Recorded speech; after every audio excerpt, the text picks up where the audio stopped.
Alright folks, welcome back to the Nerd Cantina with your spoiler-free reviews. I'm Steve, co-host of the Nerd Cantina show, and this week I went and saw Gemini Man with Will Smith, Mary Elizabeth Winstead, and Clive Owen. This movie was pretty meh. You're not going to get much out of the movie that you didn't already see in the trailers. What they give away in the trailers is pretty much everything you're going to get in the movie. You know that they cloned Will Smith. You know that it's his younger version. The details that they give you in between to string you out throughout the movie with the plot are really inconsequential. You could predict this movie if I gave you if you had to write a movie just based off of the trailer you've seen, you wrote Gemini Man, basically. Will Smith, his acting is typical Will Smith. As of late, we've had a lot of good character pieces that have really kind of invoked a lot of emotion and are going to be award worthy over the last few months. I don't know if they were attempting this with Will Smith, given the fact that he's coming to terms with a younger version of himself and this and that. They try to take like a deep kind of like tone with it. It just doesn't really work. Mary Elizabeth Winstead, I was actually pretty impressed with. Her acting was really good. Her stunt work, her fight coordination, all that stuff. I was actually pretty impressed with her. She's kind of new to my viewing at least. So I do see her as like the bright spot of this movie. Clive Owen, yeah, again, I guess he did an alright job. Um, the state of art kind of like deep fake technology that they've used to make Will Smith younger.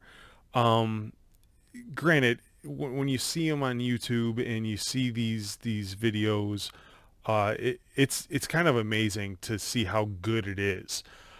But I still don't think it's good enough yet to carry an entire movie.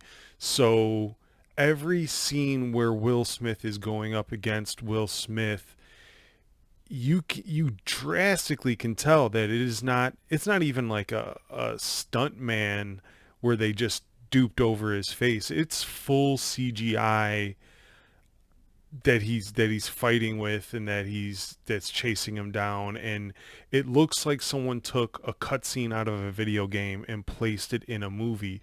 There's something about optically when you see all realistic sets and actors, to have a almost completely CGI person in there, it just throws you off.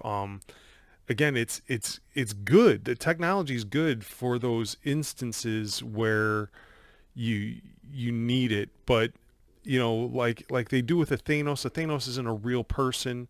It's not, like you don't have the side by side. So you have an actual Will Smith standing next to a fake Will Smith, and you can blatantly tell, so it kind of throws you off a little bit, and it doesn't let you kind of really settle into the story they're trying to tell.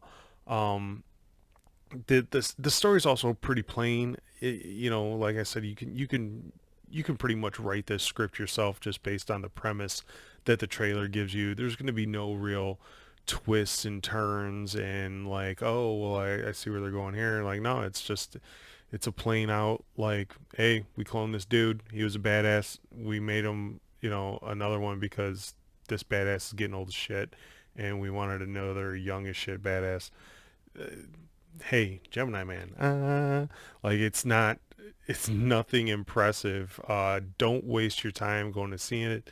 There's, Joker just came out last week for those that haven't seen that yet. If you chose Gemini Man over Joker, you need to really question your life choices at this point. Um, I'm gonna give it 3 stars because it wasn't necessarily, I would say, a bad movie. It's kind of one of those movies that you watch on a lazy Sunday, after you smoked a bowl at like 12:30 and you just shot your whole day apart. Oh, well, I guess I'm not getting off the couch now. I'll fucking watch Gemini Man when it's on HBO, I guess. So that's kind of like the caliber movie that it is. if you're a huge Will Smith fan, I guess go check it out. He does have a big following. He's not bad in it. They try to take the story a little deeper and philosophical, and to me, it just doesn't come off well at all. It's just pretty, like I said, pretty meh. I'm not gonna say bad, but it was inching up to bad. So that's it for this one. I'm not going to really try to go in depth on a mad movie. So again, like, share, comment, support the show, support the podcast, support the website. I'll be writing my written review for those that like to read. Um, Again, come back next week. We got Zombieland 2. Hopefully that one raises the bar a little bit, and I can give another good review. I don't really like talking about bad movies that much, so hopefully we'll get another good one next week.